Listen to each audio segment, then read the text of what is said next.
solamente en genes que tienen que ver con la mitocondria, ya sean nucleares o mitocondriales. Entonces, si te acuerdas un poquito, cuando es la fecundación, tienes tu óvulo y tienes tu espermatozoide, ¿no? Sí. Entonces, todas las mitocondrias, o la mayoría de las mitocondrias del espermatozoide, vienen en el cuello del espermatozoide. Entonces, al momento de fecundarse, todo esto queda afuera porque solamente entra el material genético que viene en la cabeza, ¿sí? Entonces, las mitocondrias que tienen son las de la mamá porque son las que vienen en el óvulo. Entonces, dependiendo si la mamá tiene alguna mitocondria afectada, va a poder transmitirlo a su descendencia, pero solo la mamá, porque es la única Ajá. que le da mitocondrias, ¿sí? Okay. Entonces, aquí hay dos conceptos bien importantes, lo que es la homoplasmía y la heteroplasmía. Homoplasmía querría decir que todas las mitocondrias son igualitas, ¿sí? Hay que acordarnos que cada mitocondria pues es diferente, ¿no? O sea, no vienen todas iguales. Entonces, una homoplasmía perfecta realmente no existe, pero para fines de examen vamos a tomar esos dos conceptos, ¿no? Entonces, homoplasmía querría decir que todas las mitocondrias son iguales y heteroplasmía es que son diferentes. Entonces, tomando en cuenta en un concepto de enfermedad, si tengo una homoplasmía mutante, quiere decir que todas mis mitocondrias son mutantes y por lo tanto voy a presentar la enfermedad. Y si tengo una heteroplasmía, depende de qué porcentaje de mitocondrias mutantes tenga, es si voy a tener o no la enfermedad o la severidad de la misma. Por ejemplo, digamos que el umbral es 20%. Si tengo más de 20% de mis mitocondrias mutantes, voy a estar enfermo. Si tengo menos de 20%, no voy a tener nada. Si tengo de 20 a 30, digamos, voy a tener una enfermedad leve. Si tengo de 30 más, voy a tener una enfermedad severa. ¿Sí? ¿Más o menos? Ok. Sí, ya entendí. Ok. Y Voy a ver, déjenme, me cambio esta parte de si viene alguna otra cosa aquí en mitocondrial.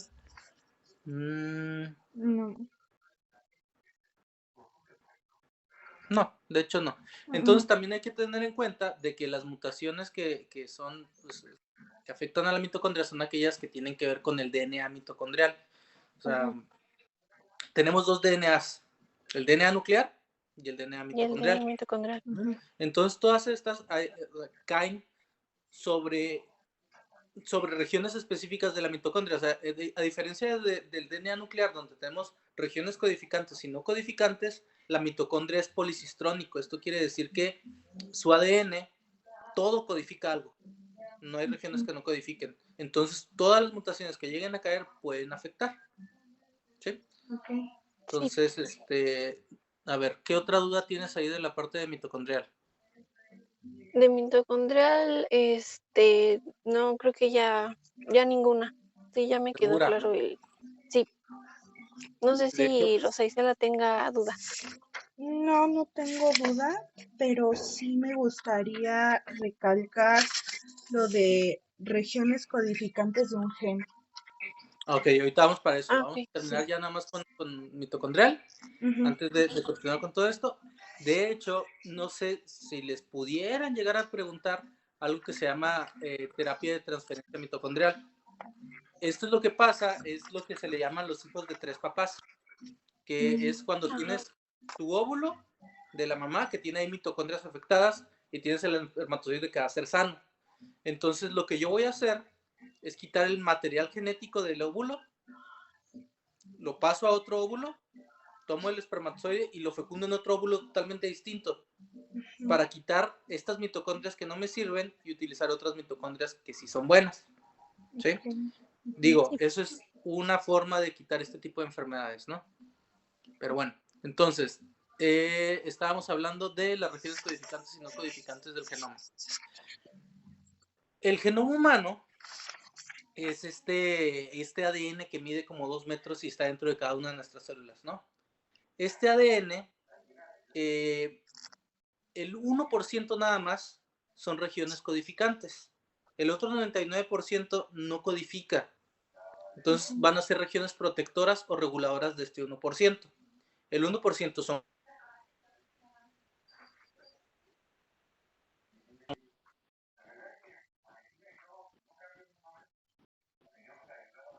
Ay, ya no se Creo que, escuchó. ya no se escucha. No te escuchamos, Carlos. y creo que tampoco nos escucha. Sí, creo que no se escucha.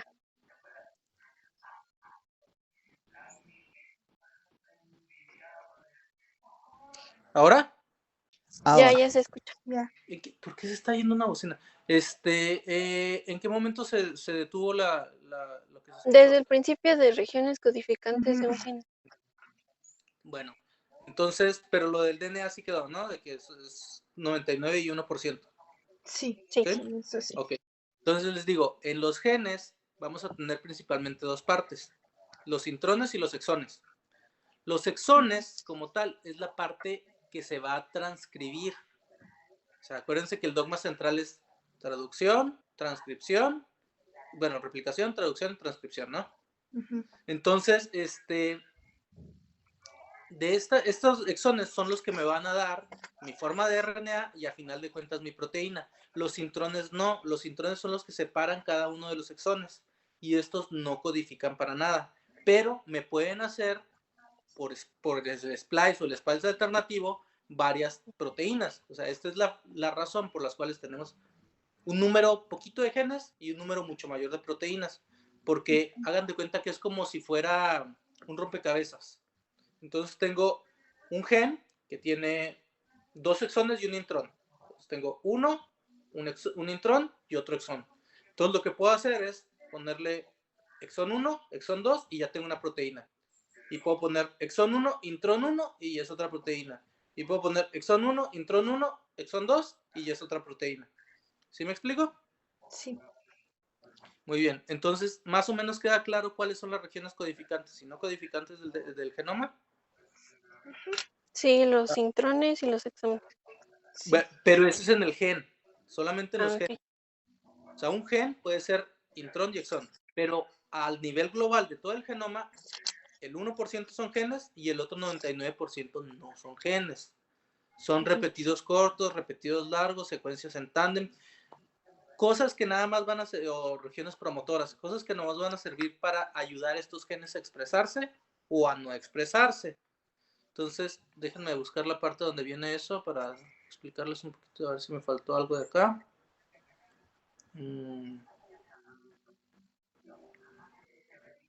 A ver.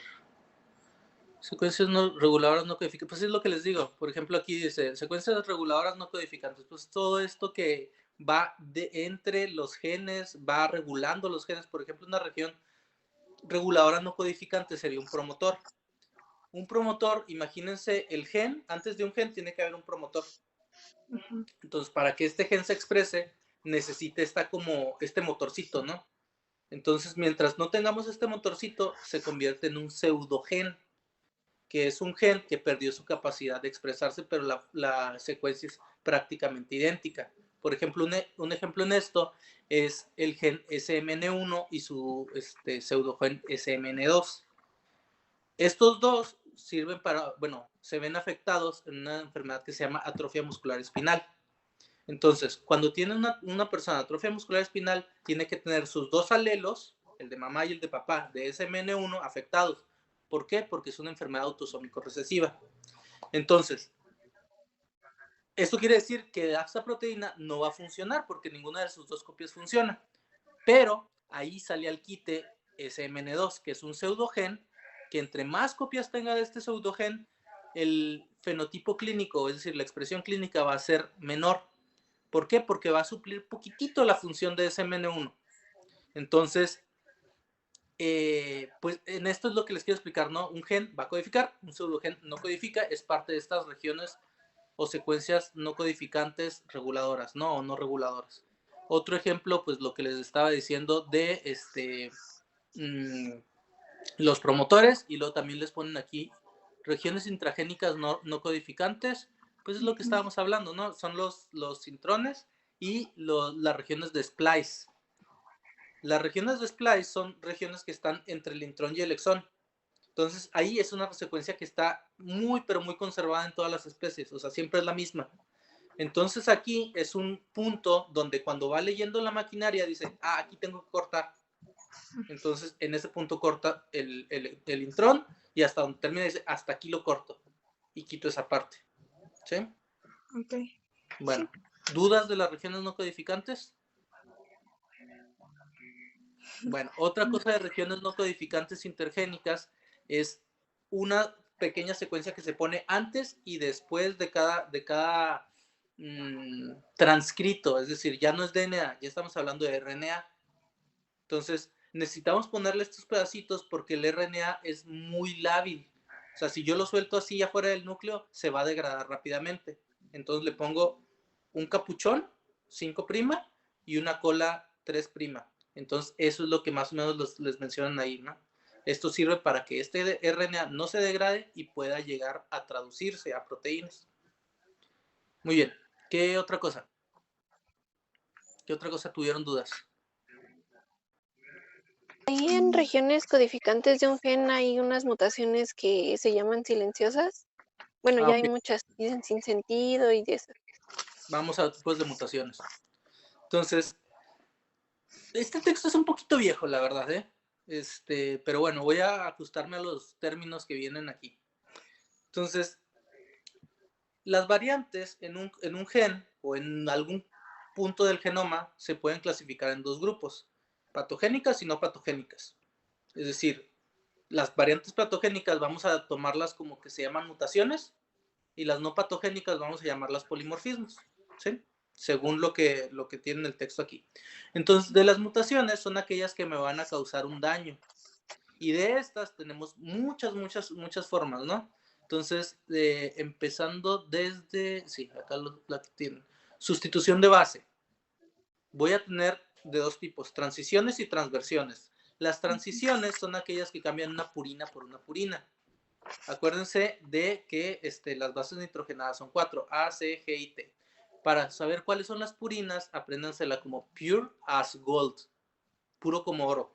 Entonces, adenina, guanina son las purinas y las otras dos son las pirimidinas, ¿no? Entonces, las transiciones son un cambio de la misma, o sea, purina por purina o pirimidina por pirimidina. Y las transversiones son un cambio de una por otra, ¿no?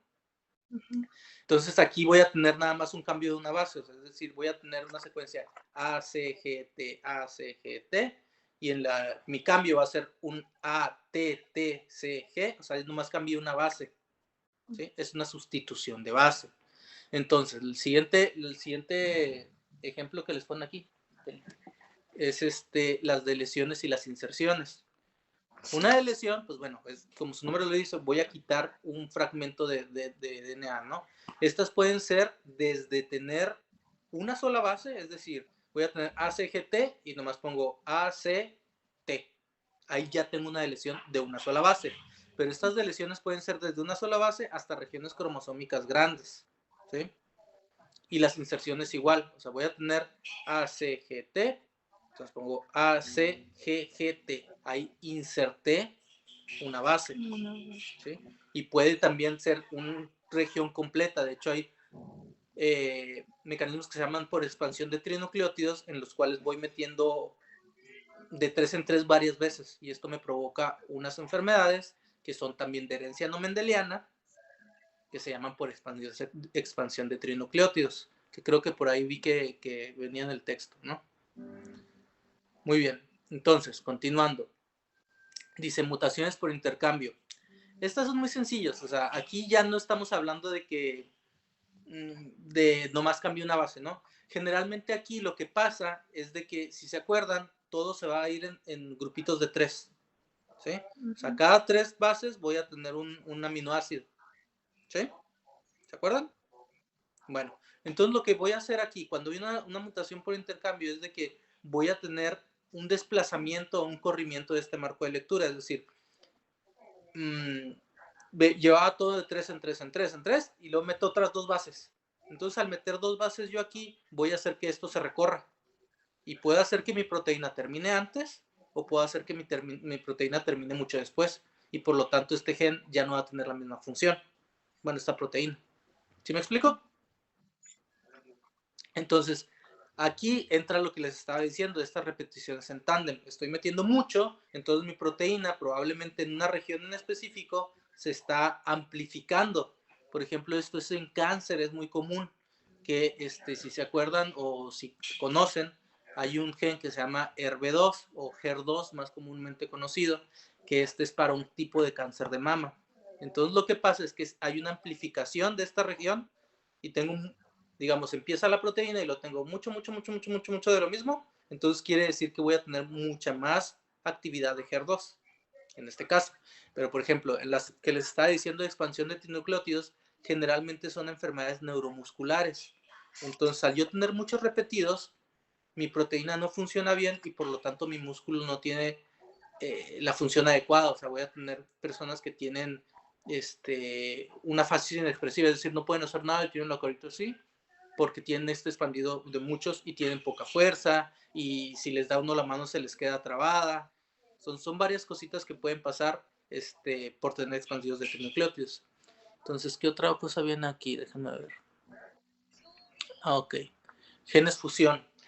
Ahorita recuerdan, por ejemplo, otro ejemplo que tiene que ver con cáncer, ahora cáncer hematológico. No sé si han escuchado del cromosoma Filadelfia, ¿no? Bueno, el cromosoma de Filadelfia es una fusión de dos genes que a final de cuentas lo que va a hacer es que la actividad de este gen sea mucho mayor. Imagínense, ahorita que estábamos hablando de promotores, hay promotores, como les dije, son como motorcitos. Tengo un motorcito que anda a 10 kilómetros por hora y tengo otro motorcito que anda a 100 kilómetros por hora. Entonces, es como si yo agarrara un bochito y le pongo un motor de Ferrari, ¿no? Entonces, cada gen debe tener su ritmo de producir proteína. Entonces, lo que pasa en estos genes fusiones es de que yo le estoy cambiando este motorcito o este promotor por un promotor mucho más activo. Entonces, en estos casos de esta leucemia, que es por el cromosoma Filadelfia, pasa esto, que tengo un gen fusión que se llama BCR-ABL, porque un gen es BCR y el otro es ABL, y se pegan, y voy a tener una actividad muy descontrolada de esto y voy a tener un crecimiento exagerado de estas células. ¿Por qué? Porque se fusionó un motor que no debería ser tan activo con una proteína que sí debería funcionar poquito. ¿Sí? Sí. ¿Seguras? Muy bien. Sí, seguras. Inserciones de lesiones, pues ya los vimos que pueden ser más grandes. O sea, lo otro era de una sola base, aquí ya son más grandes. Duplicaciones génicas, homogeneización de secuencias, o bien la resultados. Eso no es el caso. Bueno, hay unos tipos de mutaciones por intercambio. Digamos, si yo le puse 3 más, pues realmente no va a pasar mucho, porque no se va a recorrer la secuencia de lectura. O sea, probablemente por ponerle 3 más, nomás yo voy a explicar un pedacito, o no voy a cambiar nada en general, la proteína va a acabarse igual. Pero si yo le estoy metiendo estos 3 que significan un codón de paro, mi proteína para ahí en ese momento y queda más cortita. O si en el momento del codón de paro pongo algo, ya no va a ese codón de paro y se va a hacer mucho más largo. ¿Ok? ¿Sí? Bueno, ¿qué otras dudas?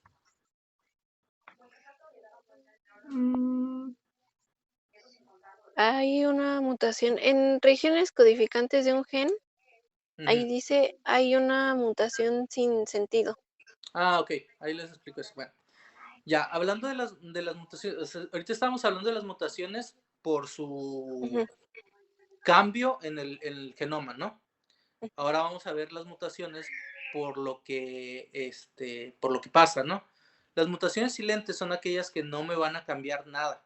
Es decir, es una mutación, pues no es una mutación, al final de cuentas, es un polimorfismo. O sea, estas mutaciones no me van a provocar algo patogénico. Es decir, voy a cambiar una purina por una purina y al final de cuentas en mi aminoácido me deja el mismo, entonces es una mutación silenciosa. No cambió nada. A pesar de que cambié la secuencia, la proteína va a ser la misma. Entonces, esa no hay pierde, ¿verdad? Ahora, las que siguen son las de sin sentido y sentido equivocado. Las sin sentido o nonsense son aquellas que me van a provocar el codón de paro prematuro, lo que estábamos hablando ahorita. Es decir, voy a poner mi secuencia y a final de cuentas voy a poner un codón de paro que por ejemplo van a ser AUG o son secuencias específicas.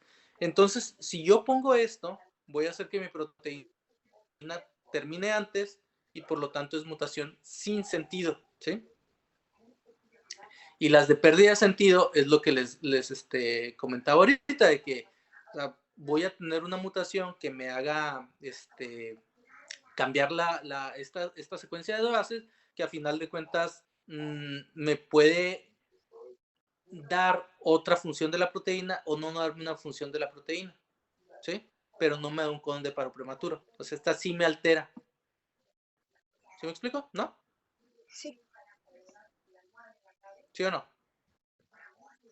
Bueno, muy bien. Sí. O sea, lo que pasa aquí es de que voy a cambiar una secuencia que a final de cuentas me da otra proteína y esta proteína no funciona igual.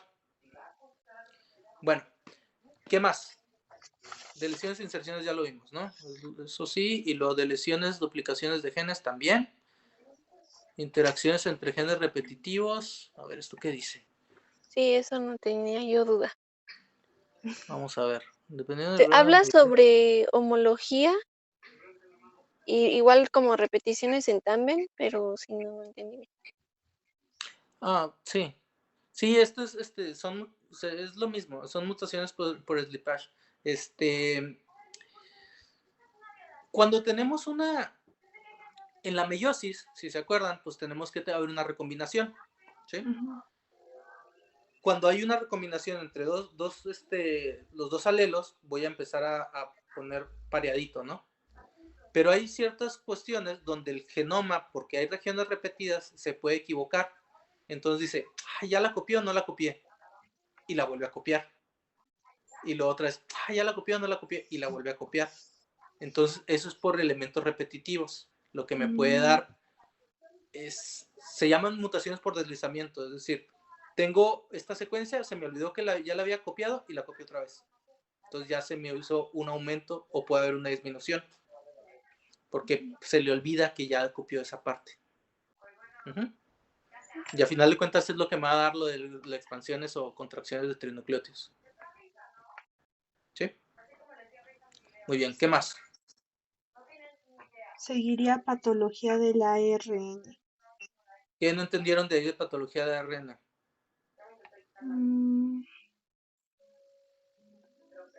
Habla de un proceso de edición del ARN y también dice, cualquier cambio en secuencia de ARN no encontrado en el ADN no puede ser atribuido a modificaciones en utilización de promotores alternativos. Y dice que un ejemplo es la neurofibromatosis. Entonces, sí, ahí ya no entendí.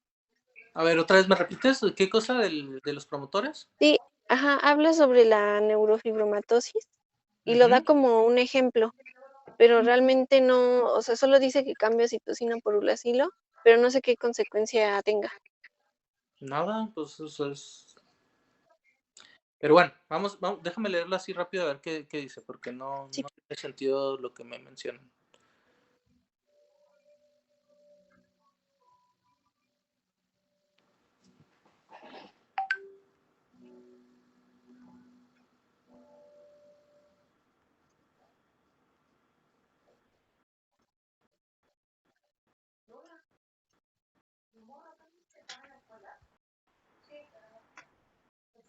Ok, muy bien. Pues bueno, a ver. ¿Cuál es el equivalente al uracilo en el DNA? Pues ahí, por lo que dice citosina. No, ¿cuál es? No. No lo que diga ahí. ¿Ustedes cuáles saben? O sea, ¿cuáles las bases de ADN? Pirimidina. No. Mire, tenemos adenina, guanina, citosina y timina. Y en el ARN tenemos Uracilo. en cambio de cuál? De la timina, ¿no? De la timina. Sí. Exactamente. Entonces, lo que va a pasar aquí es nada más que te dice, pues se equivocó y en lugar de ponerle el complementario de la T, que sería la G, le puso una T, que en lugar de T es una U. ¿Sí? ¿Sí o no? No, a ver, es que me Acuérdense, confundí. tengo mi secuencia de DNA y para pasarlo a RNA tiene que ser el complementario. O sea, siempre es Si tengo una C, va a ser una G, ¿sí? Si tengo una A, va a ser una T, ¿correcto? Bueno, Sí. en este caso una U, porque ya estamos hablando de RNA. Entonces, si yo, en lugar de poner una C, que es lo que debería de poner, bueno, una G, que corresponde a una C, pongo una U, quiere decir que ya me equivoqué. Ok. ¿Sí? Entonces, es lo mismo que estamos hablando de DNA, pero ya aquí la secuencia de DNA no cambió. La mutación fue a nivel de RNA.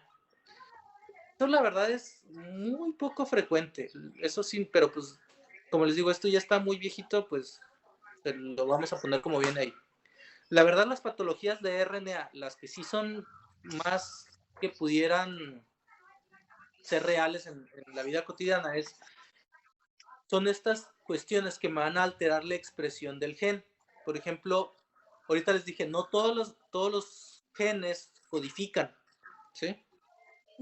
Entonces, hay algunos que no van a dar proteínas, hay algunos que se quedan solo en RNA. Y estos RNAs interfieren en la expresión de los genes. Voy a tener RNAs de interferencia que me van a hacer de que si tengo que producir 100 de esta proteína, si yo le pongo este RNA de interferencia, voy a producir 50. ¿Sí? O voy a producir 200. ¿Por qué? Porque estoy modificando la expresión de la proteína. ¿Ok? Pero bueno, para fines prácticos, lo que dice aquí en su texto es eso. Se modificó la secuencia de RNA. ¿Sí? Ok. Sí. Y eso, pues, lo que sí me va a llevar es que a final de cuentas en la traducción no diga lo que debería decir. Un ejemplo de una patología que tenga esto y que sea común. Póngale eso de neurofibromatosis, la verdad eso sí no pasa. O sea, le Ok. puede pasar a cualquier enfermedad. Ujú. A final de Ah, cuentas, ok. si hay un daño por una exposición a rayos ultravioleta o algo por el estilo, puede dañar cuando se está pasando este proceso de transcripción, digo, de traducción, perdón. Entonces, pues no, perdón, de transcripción. No se daría de manera adecuada. Pero, cualquier enfermedad, pero pongan el ejemplo ese de neurofibromatosis. Okay. Sí. ¿Qué más? ¿Qué otra duda tuvieron? Ya de ahí se salta a las patología molecular de las enfermedades hereditarias monogénicas, y ahí da como, dice unos ejemplos que dice, causan ganancia de función en el producto génico Ok. y causan pérdida total o parcial. Bueno, ahora estamos hablando de las mutaciones a nivel de expresión, es decir, ¿qué me va a provocar esta mutación? ¿No? Ya hablamos, cambia la secuencia, ya hablamos que me va a cambiar la transcripción del RNA, ahora ya estamos hablando en la proteína, ¿sí? Entonces, volvamos al ejemplo que les dije ahorita de HER2. HER2 es un factor de crecimiento que me sirve para que la célula se divida, que crezca, etcétera, etcétera. Si yo amplifico a HER2 por expansión de una región de HER2, voy a tener una ganancia de función. Entonces, por lo tanto, voy a hacer que la orden de HER2 le diga a la célula, divídete, divídete, divídete, crece, crece, crece, crece, y voy a tener una expansión clonal. Por lo tanto, un tumor. Entonces, es una mutación Ok. de ganancia de función. Una de pérdida de función sería todo lo contrario, es decir, vamos a hablar de una enfermedad autosómica recesiva. ¿Qué les gusta? Fibrosis quística, ¿no? Okay. Fibrosis quística tiene una proteína que es un canal de intercambiador de electrolitos, de cloro en particular. Entonces, cuando yo tengo una mutación de pérdida de función, es de que este canal no va a funcionar. No funciona adecuadamente o no funciona para nada. Entonces, por lo tanto, esa es pérdida de función. ¿Sí me explico? Sí, lo que se ve Ajá, en la ¿y tabla qué? 2. Ajá. Entonces, por Ok. ejemplo, ahí ponen algo muy, muy importante que se llama haploinsuficiencia. Haploinsuficiencia me va a hablar de qué dosis yo necesito para que mi proteína funcione a pesar de que tenga una mutación. Por ejemplo, en una enfermedad autosómica dominante, nomás necesito uno de mis dos alelos que esté mutante y ya no va a servir. Entonces, ahí no es haplosuficiente. ¿sí? Y para una enfermedad autosómico recesiva, necesito que mis dos alelos no funcionen para que no haya esta haplosuficiencia. ¿Me explico? Sí. Sí. No sé qué querías preguntar. ¿Qué más? ¿En qué van? Es que mencionó en la fibrosis quística que había un canal que no funcionaba. Sí, pues, o sea, la mutación más frecuente es la delta F508. Hay más de 2000 mutaciones reportadas para fibrosis quística ya. Entonces, cada una tiene una clase en específico, pero no creo que nos vayamos a clavar en eso, ¿no? Simplemente es un canal de cloro que no funciona adecuadamente. Ok. Sí. Okay. ¿Qué más? ¿Qué otras dudas tienen?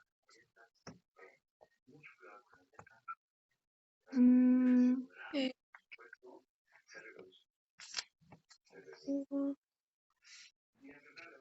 ¿Qué se les complicó? Pues el siguiente tema que sería mutaciones que ocasionan pérdida de función. Pues En lo sí que fue acabo lo de no que me sé decir. si es lo que acaba de decir ¿Sí? todo. Ok. ¿Sí? ¿No Ok. quedó muy claro? No, bueno, sí, No, pero si quiere volverlo a sí. explicar, mire, a gusto. Sí. No, pues es nomás eso que les digo. O sea, una mutación con pérdida de función va a hacer que mi proteína no funcione adecuadamente. Y una de Ok, ganancia de función es que funcione de más. ¿Sí? Ujú. ok. Para fines prácticos. Ya lo demás que les dije fue así como que mucho revoltura, yo creo. ¿Qué más? ¿Qué otra cosa no les quedó muy claro? ¿O qué otra duda tienen?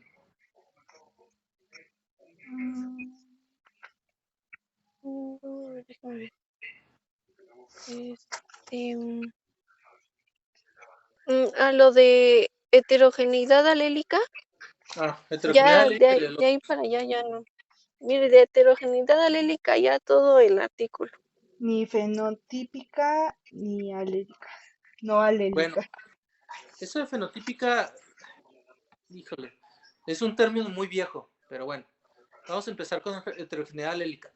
Heterogeneidad alélica es, para fines prácticos, es una mutación, bueno, muchas mutaciones van a provocar un mismo fenotipo, ¿sí? Por ejemplo, como lo que estábamos diciendo ahorita de,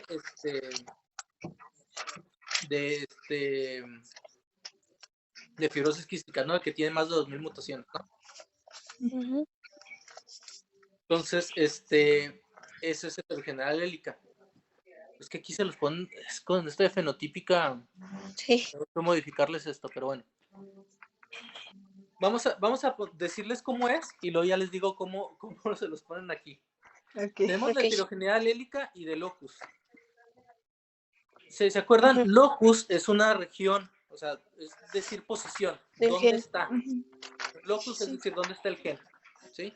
Y alélica es, tengo alelo de papá y alelo de mamá. Un alelo es la forma alternativa de un gen. ¿Sí? Entonces, una Ajá. heterogeneidad de locus se va a referir a que tengo dos lugares distintos que me provocan una sola enfermedad. ¿Sí?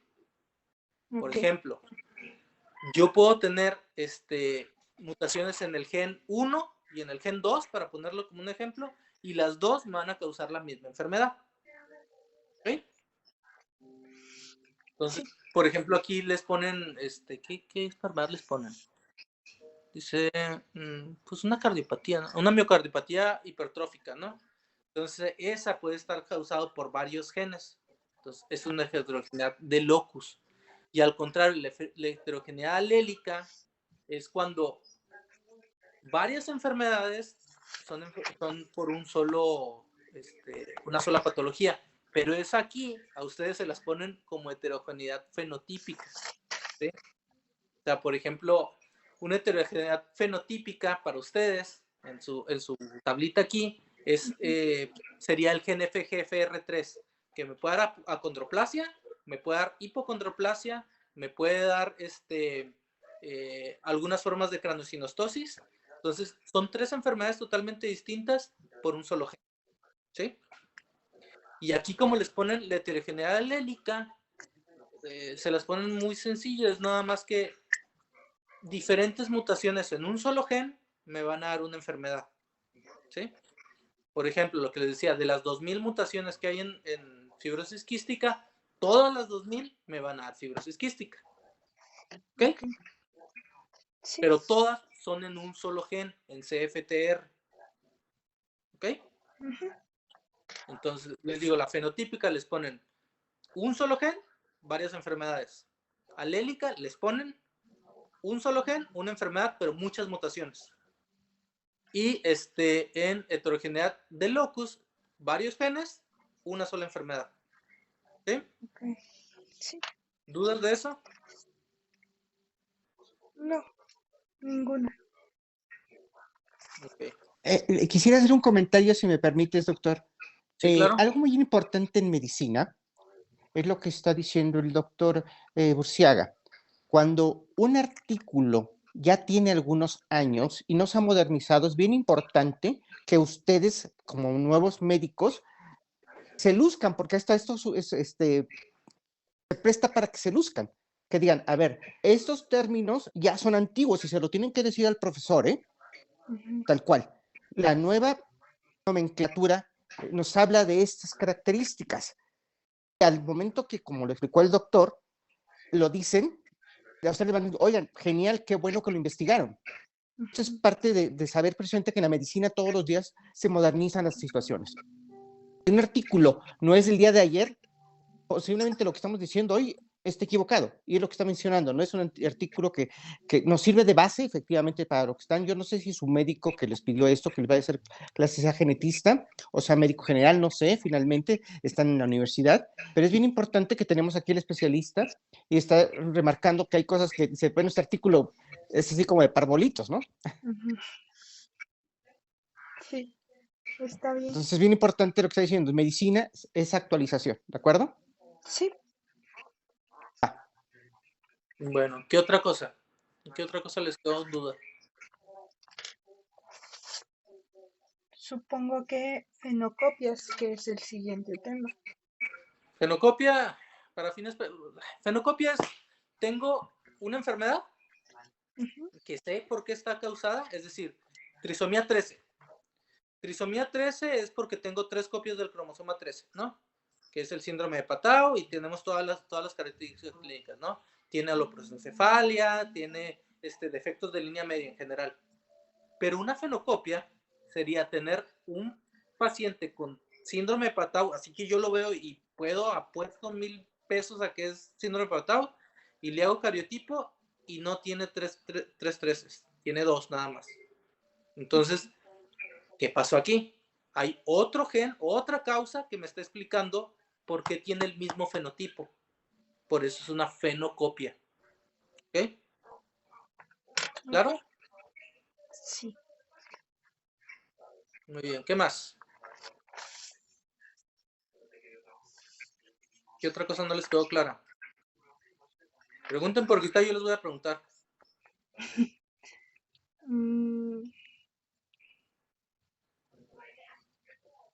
Pues ya todos los patrones de herencia, si no les puede explicar. A ver, pues, ¿todos no entendieron los patrones de herencia? Bueno, sí tenemos una idea, pero pues sí, si no la quiere explicar, mejor. ¿Tienen duda con los mendelianos, con lo que es autosómico dominante, recesivo y ligado al X? Sí. ¿Sí tienen duda? Sí, sí. Sí. Bueno, autosómico dominante son aquellos donde yo nomás necesito un solo alelo para poder tener la enfermedad, ¿sí? Tengo alelo de papá, alelo de mamá, si uno de estos dos me falla, tengo la enfermedad, ¿sí? Este tipo de patrón de herencia se transmite tanto hombres como mujeres, y con un solo alelo se tiene la enfermedad, y vamos a ver en el árbol genealógico un patrón de herencia vertical, es decir, padres afectados tienen hijos afectados, ¿ok? Autosómico recesivo, vamos a tener 2 alelos afectados para poder tener la enfermedad. Entonces aquí vamos a tener padres portadores que son sanos, que tienen hijos afectados. Entonces aquí voy a tener un patrón horizontal en el árbol genealógico, es decir, hermanos afectados, ¿sí? Solo una generación. Y pues les digo, aquí hay portadores, es decir, sujetos sanos que tienen la mutación pero no presentan la enfermedad. ¿Por qué? Porque tienen una haplosuficiencia, es decir, con una sola copia de este gen pueden funcionar. Muy bien, ligado al X, pues bueno, es aquellos que es una enfermedad ligada al sexo, ¿no? Entonces, las enfermedades ligadas al X pueden ser ligadas al X de expresión dominante o ligadas al X de expresión recesiva. Es decir, los individuos, cuando, es que no sé si aquí, déjenme ver cómo se los están poniendo. No, sí les ponen los dos. Bueno, entonces, las ligadas al X de expresión recesiva, es decir, va a ser igual que la de autosómico recesiva. Necesito 2 alelos mutantes para poder tener la enfermedad. Pero aquí hay un problema. Las mujeres tienen 2X y los hombres tenemos X y Y. Entonces, las mujeres, al tener una copia de esto, no van a tener la enfermedad, pero van a ser portadoras. Y los hombres, como no tienen de otra, porque son hemicigotos, van a tener la enfermedad. ¿Sí? Y en las ligadas al X de expresión dominante, igual que en las dominantes con un solo alelo, voy a tener la enfermedad. Entonces, por lo tanto, todas las mujeres que tengan un alelo mutante van a tener la enfermedad, aunque tengan otra X. Y los hombres generalmente fallecen, generalmente es letal, porque no tenemos algo con que compensarlo. Ok. Ok. Y ahí el árbol se ve diagonal. Ok. ¿Lo del árbol es como una prueba genética? ¿Cómo? ¿Lo del árbol genealógico es como una prueba genética o...? No, es parte de tu interrogatorio. Tú le vas a decir, ¿y quién más en la familia tiene esta enfermedad? Y ahí los vas anotando y vas haciendo tu árbol genealógico. Ok. Entonces por eso se dice que se ve así. O sea, en tu dibujito se va a ver o así, o así, o así. Ok. Sí. ¿Y les han enseñado cómo es un árbol genealógico? Sí. Bueno, sí. ¿Sí? Que son cuadritos y bolitas unidos por lineecitas. ¿Sí? Ok, Sí. muy bien. Bueno. ¿Dudas de esto de herencia mendeliana? ¿Qué otra duda tienen, pues? De lo de imprinting genómico, no sé si tenga algo que ver con huella genética o algo así. A ver, ¿qué es huella genética? ¿A qué te refieres por huella genética? Pues el profe nos dijo que se usaba como para pruebas que hacen policías o así en caso de sí, en caso de que hubiera una violación o algo así. No tiene nada que Para ver con identificar al identificación de culpable. individuos. Ajá. Nada, no tiene nada que ver con eso. Eso se llaman STRs. Los STRs se llaman Short Tandem Repeats. Son repetidos cortitos, que cada uno tenemos en un alelo un cierto número de estos repetidos, ¿no? Entonces, en base a eso, tú puedes identificar un individuo. Es decir, si en el alelo de tu papá tú tienes 5 y en el alelo de tu mamá tú tienes 1, bueno, tu mamá debe tener 1 y otro número, y tu papá debe tener 5 y otro número. Entonces, a final de cuentas, para hacer identificación, tú corres los marcadores de tu papá, los marcadores de tu mamá, y tiene que haber una combinación de cada uno de estos en ti. Porque, por ejemplo, si tu papá tiene 5, 5 y tu mamá tiene 1, 2 y tú tienes 2, 7, ¿qué pasó ahí? No, pues no. No es tu No papá. checa. Entonces, para eso, esa es la identificación de individuos. Se hace con 20 marcadores, que son los que se utiliza de manera internacional, son pactados por la Policía Internacional y son los que se utilizan para identificación de individuos. Pero, ¿a poco también les van a preguntar de eso? No, así lo mencionó como el profe a la ligera, pero no creo que nos haga preguntas. Bueno, no tiene que ver nada con la impronta genética. La impronta genética, ¿qué es impronta? ¿Recuerdan lo que es impronta? ¿No? ¿Saben lo que es la epigenética? Sí, de hecho sí lo tengo anotado. Dice que es un fenómeno genético por el que ciertos genes son expresados de un modo específico que depende del sexo del progenitor. ¿Entiendes qué significa eso? No. Ok, a eso iba. Bueno, entonces, para entenderle la impronta, tenemos que entender lo que es la epigenética. Todo lo que hemos hablado hasta ahorita, estamos hablando de genética, cambios génicos. Es decir, algo que me va a estar alterando la secuencia. Voy a estar cambiando mi secuencia de DNA o de RNA, en este caso lo que les preguntaron, ¿no? Los cambios epigenéticos son aquellos que no me cambian la secuencia del DNA, pero me cambian la conformación de la cromatina. Acuérdense que el DNA, a final de cuentas, se va a enrollar para darme un cromosoma, ¿sí? O sea, el DNA se junta con proteínas histonas y no histonas, se enrolla y me da un cromosoma. O se desenrolla y me da la cromatina desenvuelta, ¿no? ¿Te acuerdan de eso, del nivel de compactación? Sí, eso sí. Bueno, entonces, lo que pasa en la epigenética es de que no cambio la secuencia, pero voy a cambiar estas pequeñas cosas que rodean para que o la cromatina se haga más compacta o se relaje. Entonces, si yo tengo una cromatina relajada, voy a tener una cromatina que se expresa. Y si tengo una cromatina condensada, voy a tener una cromatina que no se expresa. ¿Se acuerdan lo que es el corpúsculo de Barr? ¿No? Bueno, No. ¿se acuerdan de la inactivación del X? No. ¿No? Bueno, son ejemplos de cómo se puede inactivar el genoma. Entonces, al condensar yo parte de mi genoma, quiere decir que eso no se va a expresar. Entonces, los cambios epigenéticos me van a hacer esto, regularme la expresión de un gen. Entonces, ahí va la definición que dijo Ana. Paula. Hola. Entonces, Paula dijo, es la expresión de un gen dependiendo del origen parental. Es decir, yo tengo el alelo de papá y el alelo de mamá. Vamos a tener en cuenta que este gen se va a llamar H19. H19 es un gen que se encarga para el crecimiento. Entonces tengo H19 papá y H19 mamá. Pero de estos dos, el único que se debe expresar es el de papá. Entonces, H19 tiene una impronta genética, donde el único que se puede expresar es el de papá. El de mamá, aunque esté bien, no se debe de expresar.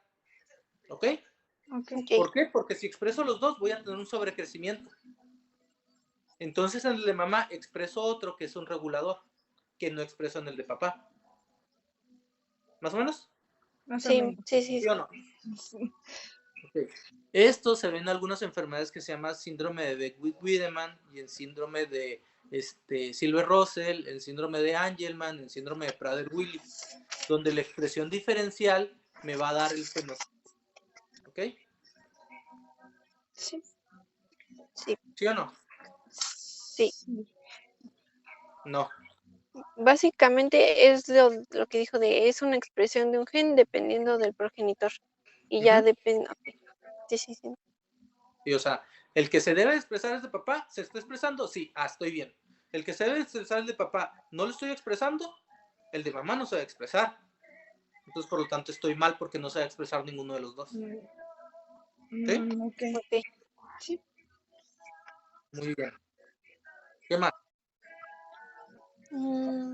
Ya de ahí habla sobre... bueno, sí. Es saliendo del tema. Es que no sé si se pueda unir una otra compañera.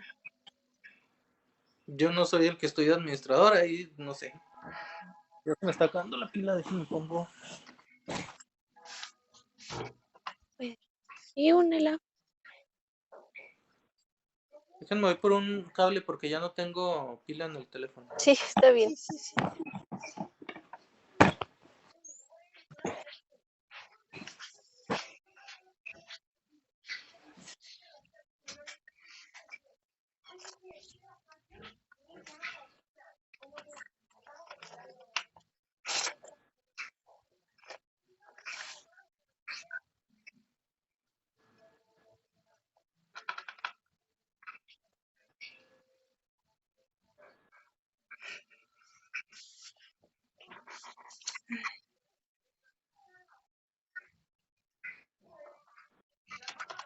¿A quién ibas a unir, chica?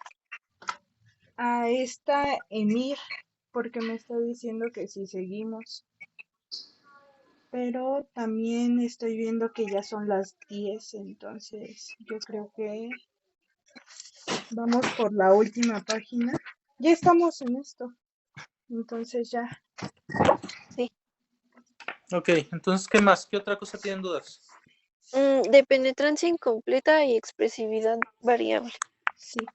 Bueno, eso no tiene ciencia, ¿no? Una expresividad variable va a ser cómo se va a expresar la enfermedad. Es decir, puedes tener una misma enfermedad, es decir, neurofibromatosis, y en una persona puedes tener una expresión muy florida, es decir, vamos a tener las manchas café con leche, vamos a tener los neurofibromas, vamos a tener tumores, etcétera, etcétera, y en otra persona que pues, no tenga nada más que manchas.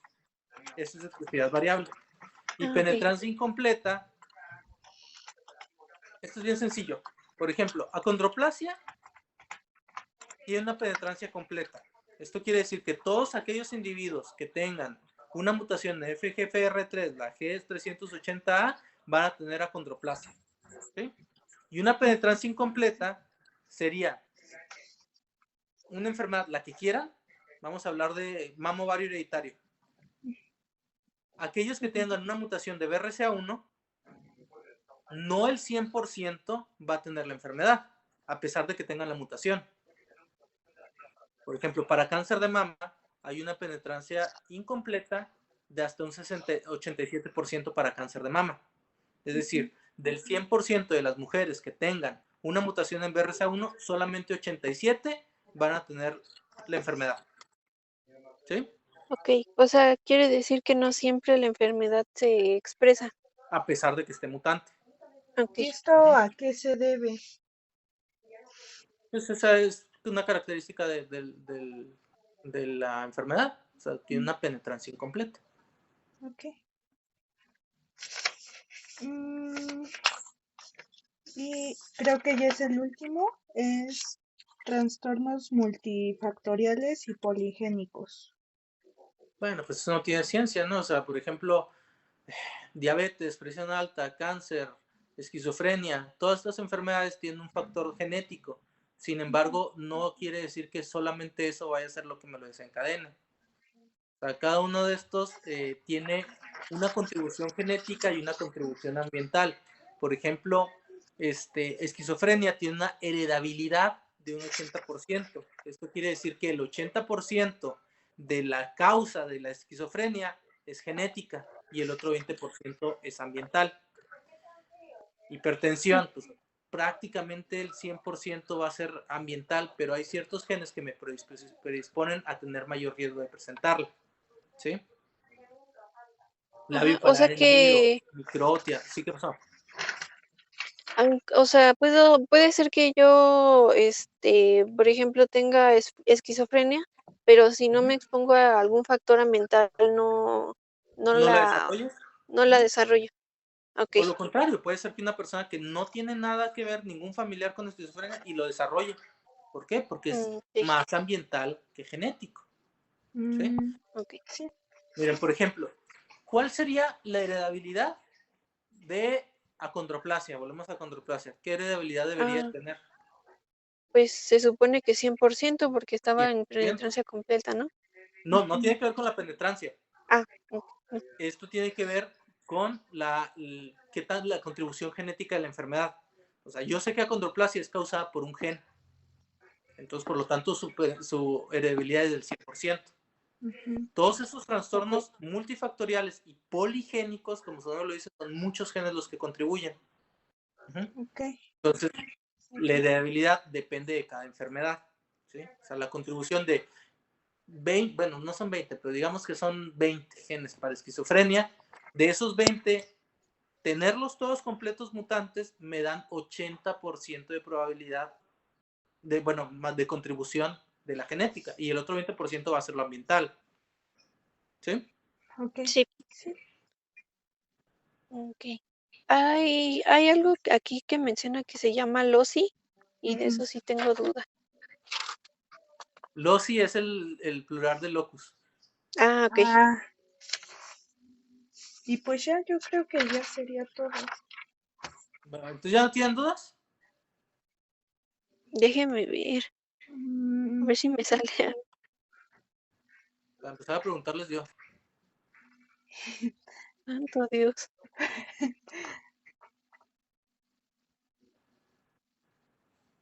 mm,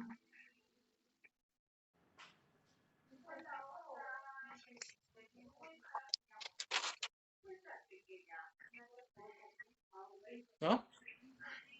Todas las palabritas que les están poniendo aquí como con cursiva, búsquenlas y aprendan. Sí, sí. es, Muy bien. Entonces les empiezo a preguntar. pues desde mutaciones silenciosas. Es que ahí nos quedamos la última vez. Sí. O sea, todo esto ya lo vieron de lo antes de mutaciones silenciosas. Ya vieron todo. Vimos nada más, ajá, El vimos nada más inicio. la primera parte, Ujú. ajá, Pues vamos a ver desde un y inicio a ver si aprendieron algo. está bien. ¿Cuáles son las pirimidinas? Las pirimidinas es lo que se veía en lo de la transversión y ¿Qué es una Ran- pirimidina? La citosina y pues la es timina, una ¿no? base, ¿no?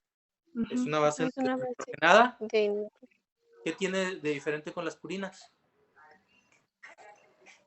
Mm, Eso no, me eso dijeron sí que ya lo no. vieron, ¿no? Y, Las pirimidinas tienen 2 anillos y las purinas solamente uno. ¿Ok? ok, ¿Cuáles son ok, las purinas?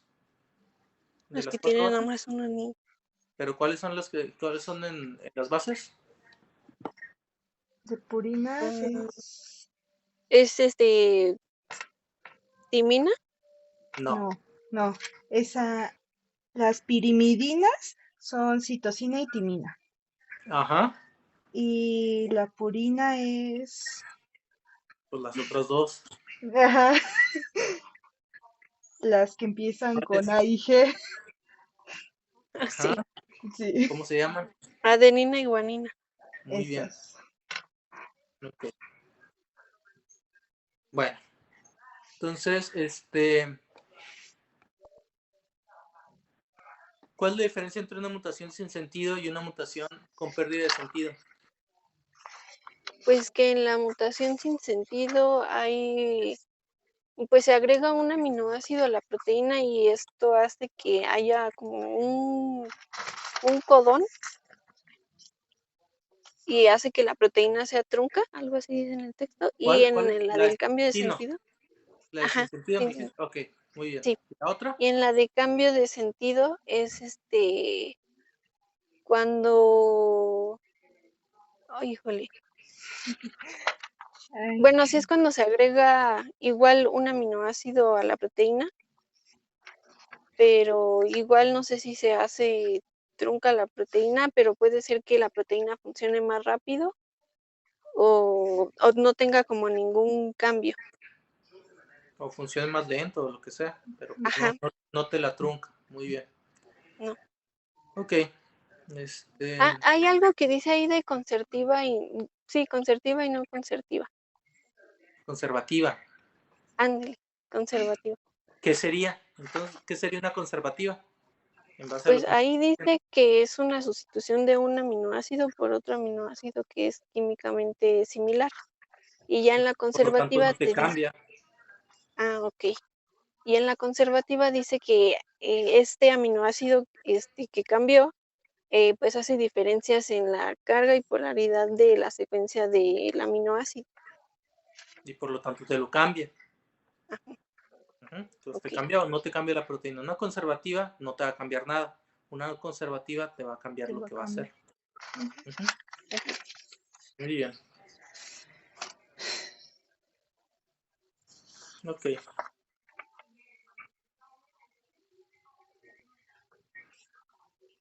Hay en las secuencias de tándem, Ujú.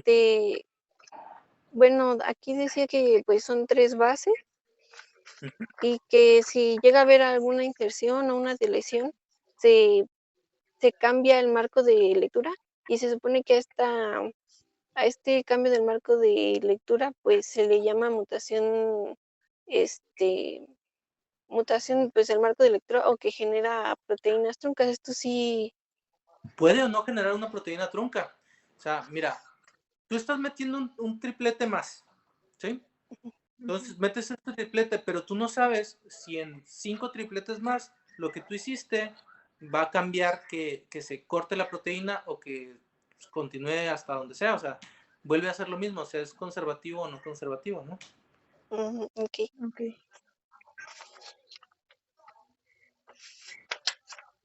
Bueno, a ver, aprendas esos cuadritos, ¿eh? Todos los cuadritos que tienen ahí están, en especial la tabla 1, esa apréndasela de memoria. Una Muy pregunta. bien. ¿Cuál es la diferencia entre una mutación de ganancia de función y una de pérdida de función?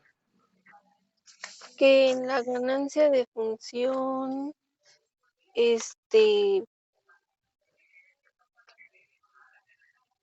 es que sí me quedó claro, pero ay, no sé cómo decirlo. Pues ¿No se te ocurra?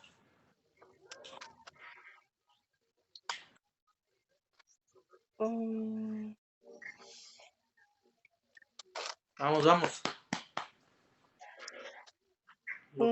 pues que, hijo, pues que la ¿Pierde su ganancia de función, función no? es que A ver, ¿qué cosa? ¿Pierde su que función? ajá. ¿Cuál pierde su función? ¿Y qué función pierde?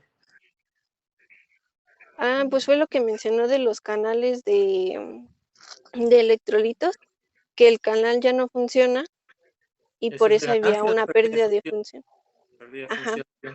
Y por eso, bueno, por eso se generaba fibrosis quística. Ujú.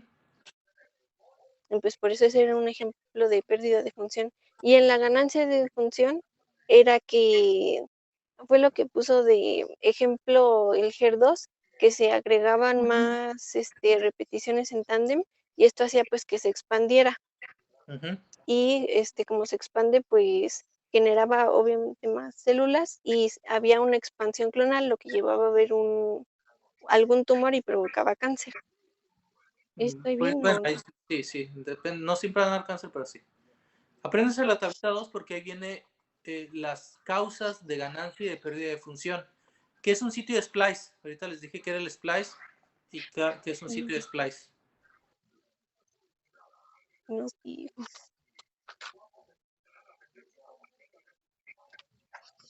Nos dijo y ya no me acuerdo. Acuérdense. ¿Qué es un intrón y qué es un exón?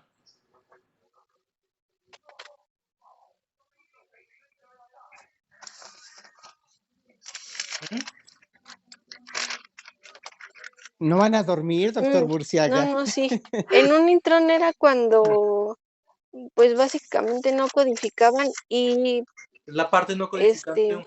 ¿Y el exón? ajá, y el exón se transcribe y forma La parte ADN y codificante. proteína. Muy bien. Ok, Entonces, entre los exones pero y los intrones están los sitios de splice. Les dije, ¿sí? Los sitios de splice son sí. estos lugares donde van a servir para que haya el corte y empalme de los exones, ¿sí? Y son secuencias altamente conservadas, ¿sí? Y ahí puede haber estos de pues, mutaciones de pérdida de función principalmente, ¿sí? Dijo que eran secuencias altamente, ¿qué? Conservadas. Conservadas. Muy bien. Conservadas. ¿Qué es una fenocopia? Una fenocopia. Una fenocopia.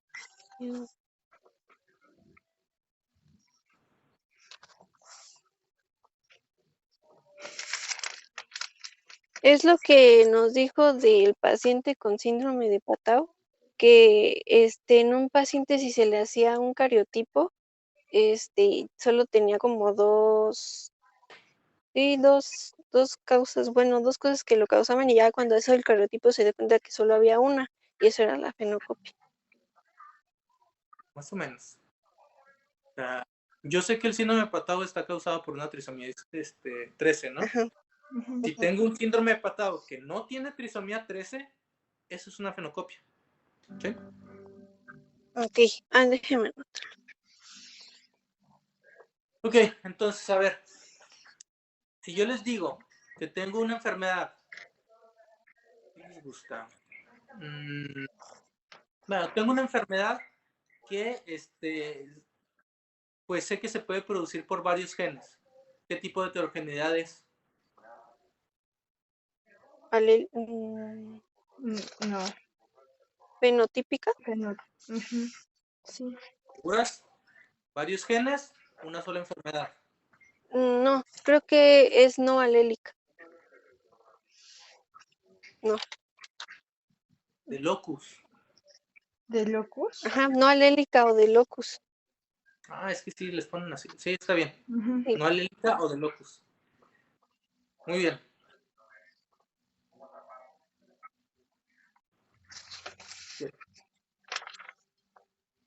Entonces, puedo decir que es mejor heterogeneidad de locus ya para no confundirme con no alélica. De locus. Ok. La heterogeneidad de locus. Muy bien. Si yo les digo que la enfermedad de Huntington es una enfermedad en la cual hay un expandido de trinucleótidos en el gen HD, ¿esta es una enfermedad mendeliana o no mendeliana? Mendeliana. ¿Por qué mendeliana?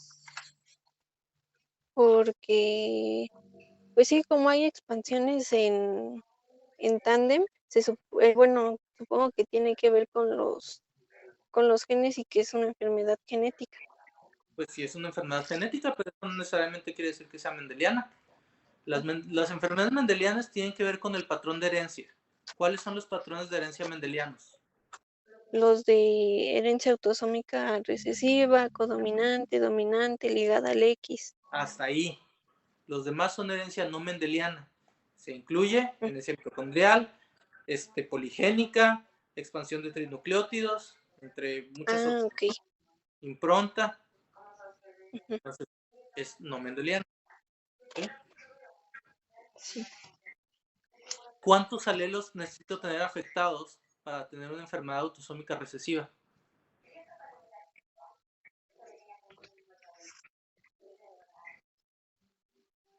¿Dos alelos Dos. mutantes para una enfermedad? 2. Sí. Okay.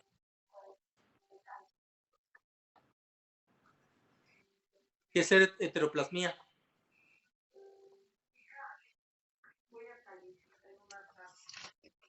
Ay. No, eso sí no se la debo. ¿Cómo no? ¿Sí saben? ¿Qué es homoplasmía y heteroplasmía? Acuérdense.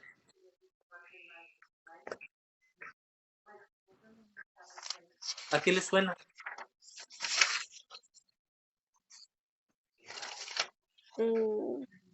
Heteroplasmia.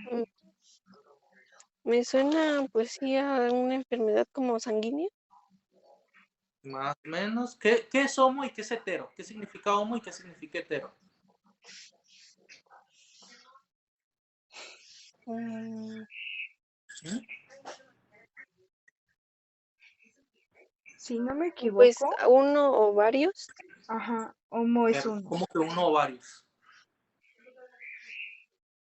A ver, lo que se les ocurra. ¿Qué es un homosexual? Sí, de que único. No, no es único.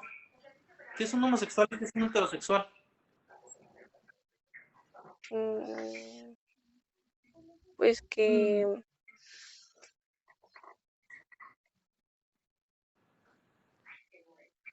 A un hombre homosexual, ¿qué le gusta? ¿Los hombres o las mujeres? los hombres, Los Le hombres. gusta lo mismo que él, ¿no? Ujú, Y a un hombre heterosexual, ¿qué le gustan? ¿Los hombres o las mujeres? las las mujeres. Le mujeres. gusta lo diferente que a él. Ujú, Entonces, una homoplasmia, Entonces, ok, igual ¿ver? lo diferente.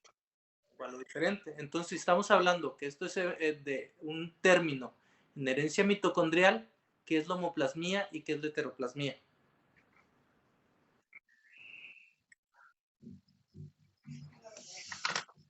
Pues mm, aquí hay diferente, bueno, en la homoplasmia aquí hay Es diferente. diferentes, A ver, ya empezamos mal. Homoplasmia diferente. ujú, ¿Diferente? diferente. No, ¿Diferente no, qué? igual, Igual que, igual. igual que, Igual ADN, igual ADN DNA. de la mitocondria. Ujú. ¿Mm?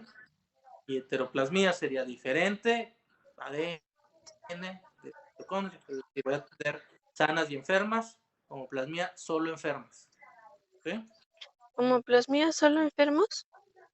Pero bueno, puede haber una homoplasmia de sanos, pero aquí estamos hablando de enfermedad, ¿no? Ujú. O sea, todas las mitocondrias van a estar afectadas o enfermas. Y en el otro, algunas están enfermas y algunas están sanas. ¿Sí? Ok. Sí.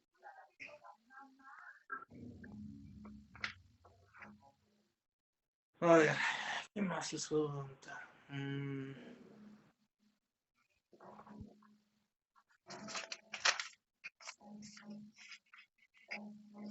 Si yo les digo que el cáncer de mama hereditario, tengo una mamá que tiene cáncer de mama y su hija tiene cáncer de ovario y su otra hija tiene cáncer de páncreas, ¿cómo se le llama eso?